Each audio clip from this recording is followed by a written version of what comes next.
ser noticia hoy.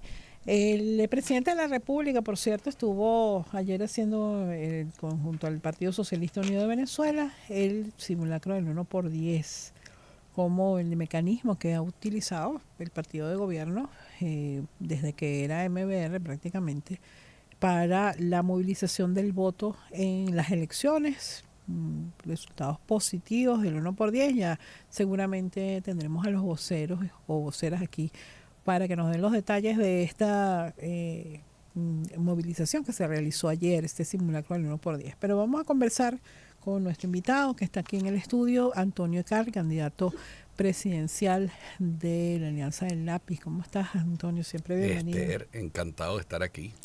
Bueno, cuéntanos Si cómo van. supieran los debates que hemos tenido fuera de micrófono. Así es verdad. Y por cierto, yo aprovecho de hacer la invitación pública, tengo una invitación para mi podcast de economía, porque ahí vamos a hablar más profundidad de eso que estamos hablando antes de Yo entrar al aire. acepto. Mira, Antonio, ¿qué has encontrado en el país? Que yo quisiera saber cómo ves tú la participación de la gente. Ayer, por cierto, un saludo a nuestra amiga y colega Margarita Oropesa, estuvo a Vicente León, y él explicaba que la abstención favorecería al gobierno, al partido de gobierno, pero además que percibe que no hay claridad en el discurso de los opositores en general, ¿no? Incluso no se refería solo a la opción de la plataforma unitaria, sino a los candidatos opositores de llamar al voto, de llamar a votar a los ciudadanos, a la ciudadana. Bueno, yo no coincido en lo que nosotros nos toca. Lo que hemos gastado es la suela de los zapatos, pues de hace muchos años llamando a votar. Porque evidentemente la abstención favorece al gobierno. Lo que el gobierno quiere es que usted no vote, para que una minoría, la primera minoría, pues vaya movilizada y vote. Pero fíjate que está ocurriendo también, a mi entender, en los sectores populares de Venezuela, en las zonas que además antes eran bastiones del PSUV, y que ahora, sin duda alguna, tenemos unas grandes oportunidades, pero grandes oportunidades además los factores independientes. Esto es un país que cambió, y cambió de fondo, porque este no es el mismo venezolano del 18, este no es el mismo venezolano del 99 ni del 2005, este es un venezolano diferente. Y yo siento que puede venir un tsunami, un fenómeno electoral interesante, desde los sectores más populares del país, sobre cosas que hoy los analistas no ven en la ecuación. Porque es muy difícil porque los analistas generalmente, incluso con base a sus propias encuestas, encuestan en el Boulevard de Sabana Grande, pero no lo hacen en Isaías Medina, en Katia. Y eso fue lo que, por ejemplo, a mí me pasó en las elecciones de alcalde, cuando muchas de estas encuestadoras me daban el 1%, Esther, el 1%, y terminé sacando el 20%. Ahora, ¿de dónde venían mis votos? Los votos del lápiz. Los votos del lápiz vienen de los sectores más populares y más humildes de la ciudad de Caracas, donde nos convertimos en la primera fuerza de oposición, duplicando a todos los actores de la mesa de la unidad democrática. Ahora, ¿por qué yo no fui alcalde de Caracas? Por la abstención. O sea, yo no le quito votos, y yo he venido insistiendo, yo no le quito votos a Nicolás, ni le quito votos a Edmundo. Yo le quito votos es a la abstención. Por eso mi estrategia de campaña está centrada ahí en la abstención. Porque ese público que hoy se abstiene, pero que puede votar por una opción de centro, es la que le va a dar estabilidad al país. Porque los extremos nunca le van a dar estabilidad al país. Los extremos es pelea, es conflicto, pero si estamos los factores de centro como los nuevos actores de la vida nacional, pues créame que lo que le vamos a traer es tranquilidad y sosiego a Venezuela, porque le vamos a obligar a los extremos a discutir. Por eso nosotros estamos insistiendo en la necesidad del debate presidencial. Fíjate, Antonio, ¿cómo ves tú un partido como el tuyo formando gobierno? Porque ciertamente los extremos tenemos una realidad que hemos visto esa ruidosa y llena de mucho humo, polarización. Pero ¿cómo sería un gobierno de centro? ¿Sería un gabinete solo con Alianza del Lápiz? No, jamás. Por ejemplo. Primero, déjame decirte que estamos en coalición. Hemos formado una coalición plural bellísima llamada La Nueva Venezuela, donde hay factores de centro izquierda y hay factores de centro derecha. Pero sencillamente decidimos dar un paso al frente, que es un paso, romper la polarización. En un país que tiene 25 años polarizado es un acto de valentía. O sea, es un acto de decir, no es que no tengamos miedo, es que claro, pero tenemos que dar el empujón a crear algo totalmente diferente a lo que hemos vivido hasta el momento. ¿Cómo sería un gobierno nuestro? Un gobierno de los más talentosos y un gobierno de las mejores capacidades. Yo no voy a vetar a nadie porque usted sea chavista o porque usted sea opositor. O sea, nosotros necesitamos hoy reconstruir el país. Y para reconstruir el país, fíjate, yo lo haría desde el propio 29 de julio. Esther, yo llamaría a un gran pacto de Estado donde firmarían todos los actores de la vida nacional sin exclusión de nadie, pero además sobre temas que son de primera necesidad nacional. Venezuela no arranca sin una reconstrucción del sistema eléctrico nacional y que nos pongamos de acuerdo sobre cómo reconstruir el sistema eléctrico, porque imagínate tú, si prendemos el Guri, pues tenemos que apagar algo en Venezuela. Si prendemos completo la producción petrolera, o sea, necesitamos electricidad para el desarrollo. Y yo no voy a poder también prender mis escuelas tecnológicas y mi sueño de escuela, que muy prontico les voy a enseñar, se van a caer para atrás, el modelo de escuela que vamos a presentarle al país. De esa escuela desarrollada, de esa escuela bonita, de esa escuela donde todos cabemos. Y sobre todo que va a ser una escuela que es la escuela pública para los sectores populares. Porque ahí es donde están las grandes diferencias sociales y ahí es donde está la desigualdad. Entonces, un gobierno de centro, un gobierno del lápiz, un gobierno de la coalición de la Nueva Venezuela, es un gobierno donde caben todos. ¿Tú pondrías ministros chavistas, por ejemplo? Claro. Es que aquí hay que dejarse complejo. Y yo llamaría... Yo pregunto porque ese es mi papel. Claro. Mira, claro. Ahora... si hay gente talentosa, hay mucha gente talentosa en el chavismo. No quiero nombrar para no comprometerlo, pero no vayan a creer que... Porque la última vez que lo dije... Y además lo otro es que, por ejemplo, el respeto absoluto a la Fuerza Armada Nacional y a su estructura jerárquica. O sea, yo creo que a Venezuela le hacen falta unos años de estabilidad, de tranquilidad, de sosiego. Y yo quiero ser recordado como eso, como el presidente de la tranquilidad. Entonces, como yo voy de adelante hacia atrás, es decir, yo he venido trabajando en un plan de reconstrucción nacional, pero que tiene un fin. Es decir, ¿cómo quiero ser yo recordado? Bueno, yo quiero ser recordado tanto por Esther Chiaro como por otros periodistas que tengan otra corriente partidista y otro corazón. Pues bueno, yo quiero ser recordado como el presidente que les dio tranquilidad y que no excluyó nunca a nadie. Que no excluyó a nadie en razón de su condición o de su militancia partidista.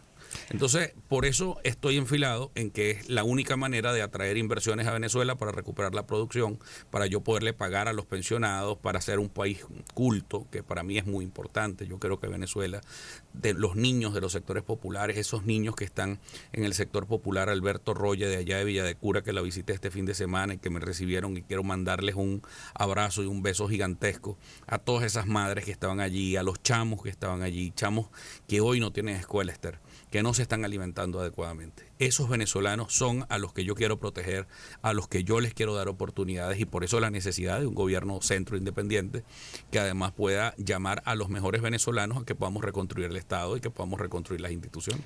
Mira, tú le has hecho una propuesta al presidente Nicolás Maduro de debate y te respondió: llevaré una foto tuya para que te conozcan. Ay, lo que pasa es que yo no quiero llevar las fotos de él, porque es que las fotos del presidente Maduro tienen grandes problemas. La foto de Maduro es que yo quisiera llevar, por ejemplo, alguna obra concluida del presidente Maduro, por ejemplo, Tocoma, que está la obra paralizada y que por eso no tenemos mayor generación eléctrica, o algunos expedientes. Pero fíjate, el problema no es de foto. Yo no quiero foto, yo quiero debate. Mira, cuando tú vas a escoger al gerente de tu compañía que está en problemas, o tú quieres quitar al gerente que está y quieres poner un gerente nuevo, tú tienes que entrevistar a la gente, tú tienes que reunirte con la gente, el país necesita una explicación. Fíjate, nosotros aquí en Venezuela ¿Cuál es el problema que tenemos? El problema que tenemos es que a punta de gritos vamos a ver quién grita más y quién pelea más, pero quién le pone un plan al país. Si Maduro dice que él tiene un plan, bueno, yo tengo otro y yo quiero debatirlo con él. Anda rodando por ahí el plan de la patria de las 7 transformaciones. Sí, no, muy bien, sus 7 yo sé que él quiere continuar haciendo lo mismo que ha venido haciendo durante todos estos años. Y está bien, pero vamos a discutirlo, vamos a debatirlo, porque quien tiene sus ideas claras y tiene sus ideas bien puestas, pues yo no creo que tenga miedo a debatir. Estamos conversando con Antonio Carri, candidato presidencial de la Alianza del Lápiz. Fíjate, hay un tema que siempre surge en las entrevistas y el tema de las sanciones, porque yo no voy a decir, yo creo que sería una falsedad además, una falacia que uno dijera que las sanciones son las culpables de todos los males del país, pero ciertamente tienen un peso importante. Claro. Pero en estos días Leopoldo Pucci hizo para mí un extraordinario análisis sobre el tema de las sanciones y decía que es independientemente de que ganen las elecciones, estas se van a mantener porque es la manera que encontró ya la administración estadounidense para mantener el control sobre el mercado petrolero venezolano. Extraordinario análisis. Es como una sobre ese tema. Sí, es que nosotros lamentablemente los venezolanos caímos por este bendito conflicto, caímos en medio de una intervención económica. Y es una intervención porque cuando tú dices quién puede contratar petróleo y quién no, pues evidentemente tú tienes intervenida la industria petrolera venezolana. Y eso hay que rechazarlo con toda fuerza. Yo he sido de los venezolanos que rechaza las sanciones, primero por inútiles y segundo por intrépidas, precisamente, porque eso afecta a la soberanía de los países. Ahora, yo creo que se acaban las excusas si un gobierno independiente, y esto lo he venido hablando con muchas partes, con muchos líderes mundiales, lo he hablado con el gobierno de Colombia, lo he hablado incluso muy pronto lo hablaré con la nueva presidenta de México, sobre esta necesidad. Y ojo, y creo que esto va a fortalecer a los BRICS, es decir, la necesidad que nosotros también tengamos. O sea, que ¿estás de acuerdo con que Venezuela entrara a los BRICS? Pues por supuesto, claro que estoy de acuerdo. Pero es que imagínate tú, mira, aquí hay que dejar los complejos. Aquí el primer viaje que hizo el presidente Luis Herrera Campins, cuando fue electo presidente de Venezuela, fue a visitar a Saddam Hussein a Irak. ¿Pero es por qué? Bueno, porque era un socio de la OPEP. O sea, aquí nosotros tenemos que tener una política internacional absolutamente pragmática. Ahora que mencionas la OPEC, yo creo que pocos candidatos han hablado de ese tema. Nadie habla del tema petrolero. ¿Cómo esperas tú que sea la relación de tu gobierno con la OPEP? Maravillosa, fluida, extraordinaria. Pues tenemos que reunirnos con los hay que decirlo socios. Porque es un hecho. El mecanismo OPEP Plus, que tiene ya unos 5 o 6 años funcionando, ha logrado un nivel de estabilidad en el mercado petrolero que no se había logrado en décadas. O sea, es a pesar de esa estrepitosa caída de los precios del petróleo con la pandemia. Lograron recuperarlo, claro, y estabilizarlo. Pero fíjate que con todo y guerra en Ucrania, la situación en la Franja de Gaza, el conflicto en Medio Oriente, que en otros momentos esos factores habían influido de manera muy significativa en los mercados petroleros, esta vez no. Fíjate que esto es interesante, ¿por qué? Porque de todas la tendencia es al alza. Yo siento que evidentemente el conflicto de Gaza y el conflicto en Ucrania pues tiene una repercusión demasiado importante, porque además recuerda que es el Mar Rojo el que está allí, toda la zona de Yemen, y eso compromete al Golfo Pérsico. Es decir, que los venezolanos podemos tener grandes oportunidades en los próximos 15 años. Ahora, esas grandes oportunidades nosotros tenemos que saber aprovecharlas, porque Venezuela, de pasar a ser el primer país exportador de petróleo del mundo, que éramos en 1973, 50 años después, somos de los países más deprimidos de la OPEP. ¿Cuál crees tú que debe ser el nivel ideal de producción petrolera de Venezuela? No, yo creo que los niveles ideales son a la máxima producción. Yo soy de los que defiende la máxima producción. El plan de la patria de Hugo Chávez decía que 6 millones más o menos para el 2030. Pero lamentablemente no se consiguió, pero por la PDVSA rojita de Rafael Ramírez. 6 millones de barriles para el 2030. Bueno, falta pero es que, todavía unos añitos, 6 años. Pero pero es que para llegar a 6 millones necesitas una inversión muy alta. Para mí el tema, darle todo el provecho. Fíjate que en el año 99 aquí llegamos a tener 3.900.000 barriles de producción de petróleo con la intervención de compañías privadas transnacionales. Ahora, fue una gran equivocación el tema de las expropiaciones. Y eso hay que reconocerlo. porque ahora estamos en lo mismo. Y fíjate que no, pero no solamente, pero no solamente algo allí con las expropiaciones. Pero no estamos hablando de las expropiaciones del sector petrolero. En el sector ya petrolero. va, pero es que en el sector petrolero no hubo expropiaciones como tal. Las expropiadas fueron empresas de servicios, pero en la propia operación... que fue un desastre. Pero oye, en la propia operación del petróleo se pasó del esquema de asociaciones estratégicas a empresas mixtas. A las empresas. Y todas las empresas, con excepción de 3, que incluso demandaron a Venezuela. Y hoy estamos en problemas de embargo con eso. Todas se sumaron al esquema de empresas mixtas. Y siguen en Venezuela la mayoría. Esas 3 hoy nos están embargando el 15 de julio. Eso es terrible. Mira, yo creo que lo que nos hace falta a los venezolanos, y yo creo que todo el mundo, pues ese fue el esquema de la PDVSA Roja Rojita Rafael Ramírez, que terminó un gran escándalo de corrupción. El señor está perseguido por este propio gobierno. Es decir, que bueno no fue. Entonces, el tema es el siguiente. El tema es que nosotros necesitamos recuperar la producción petrolera con un esquema que es el que a mí me gusta. El esquema que teníamos nosotros en el año 43, promovido por Uslar Pietri y Medina Angarita, que nos 50 años... ¿Ah? Eugenio Mendoza Huitico, pero eso, fomento en esa época. Pero eso es otra cosa. Pero en la política del general Medina nos generó a nosotros 50 años consecutivos de producción y de incremento de todos los niveles sociales de este país. De todos los niveles sociales. Entonces, yo no estoy de acuerdo, y quiero decirlo abiertamente, porque el modelo que nosotros tuvimos y que debemos tener nuevamente es el modelo que está agarrando Aramco, que es la petrolera de Arabia Saudita, el mismo modelo que tiene Pemex de López Obrador, el mismo modelo que tiene Petrobras. Viene a invertir en Venezuela ahora con el PDVSA. Ajá, ¿y eso qué significa? Pemex Petróleos Mexicanos decidió abrirse también a los mercados internacionales, Esther. Brasil, la petrolera brasileña tiene años ya que se inició en el gobierno de Lula da Silva. O sea, lo que te estoy diciendo es que son esquemas de negocio donde participa. Yo no te estoy diciendo que PDVSA debe ser privatizada, no, por Dios, pues es una empresa constitucional, pero tiene que ser una gran promotora de nuevas inversiones. Y ese es el siglo XXI que nos tocó. Es decir, que tenemos que alinearnos con las nuevas tendencias económicas en el mundo. Bueno, pero eso no significa que vayamos a perder nosotros la propiedad del petróleo, no. Lo que tenemos que convertir y reconvertir a PDVSA es en una gran promotora de inversiones en el área de petróleo. Porque además, déjame decirte, tenemos que recuperar la refinería. Nada más recuperar la refinería de Paraguaná, todo lo que es el complejo refinador Paraguaná, déjame decirte que nos cuesta casi 10 mil millones de dólares. ¿De dónde vamos a sacar eso, Esther? No tenemos dinero para eso. Por eso es que yo quiero invitar a un gallito correlón que anda por ahí que no me quiere aceptar el debate.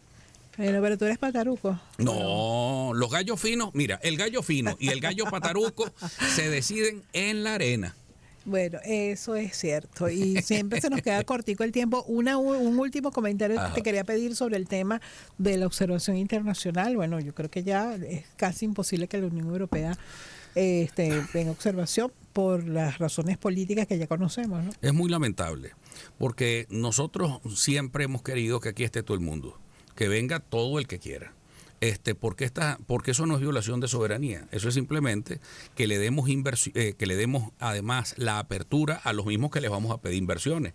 Si nosotros vamos a ir a tocarle la puerta a la Unión Europea para que vengan a invertir en nuestra industria petrolera y para que vengan a invertir en nuestro país, es como medio incoherente que nosotros le rechacemos la veeduría y luego los vayamos a tocar para asuntos de negocio. Sin embargo, hay como 20 empresas europeas solicitándole licencias a la OFAC para invertir en Venezuela. Sí, claro, increíble. Porque el dinero no tiene partido. Sí, por eso mismo. Por eso es que hay que darle, pero hay empresas importantes, la Unión Europea, sobre todo en materia de turismo, que hay que convencerlas, que decirles que aquí hay estabilidad, que aquí hay orden y que hay certeza. Por eso el tema de las veedurías internacionales es muy importante. Yo de todas maneras, nosotros estamos haciendo grandes esfuerzos para que vengan la mayor cantidad de veedurías posible. Y te lo está diciendo alguien que firmó el Acuerdo de Caracas, no el de Barbados. Bueno, te agradezco siempre que tengas esta oportunidad. Yo creo que todavía nos va a dar oportunidad en estos poco más de 50 días que nos quedan Pero estamos comprometidos para tu podcast. Por supuesto. Maravilloso. Gracias, Antonio Carri, candidato presidencial por la Alianza del Lápiz. Y nosotros despedimos nuestro espacio para el día de hoy.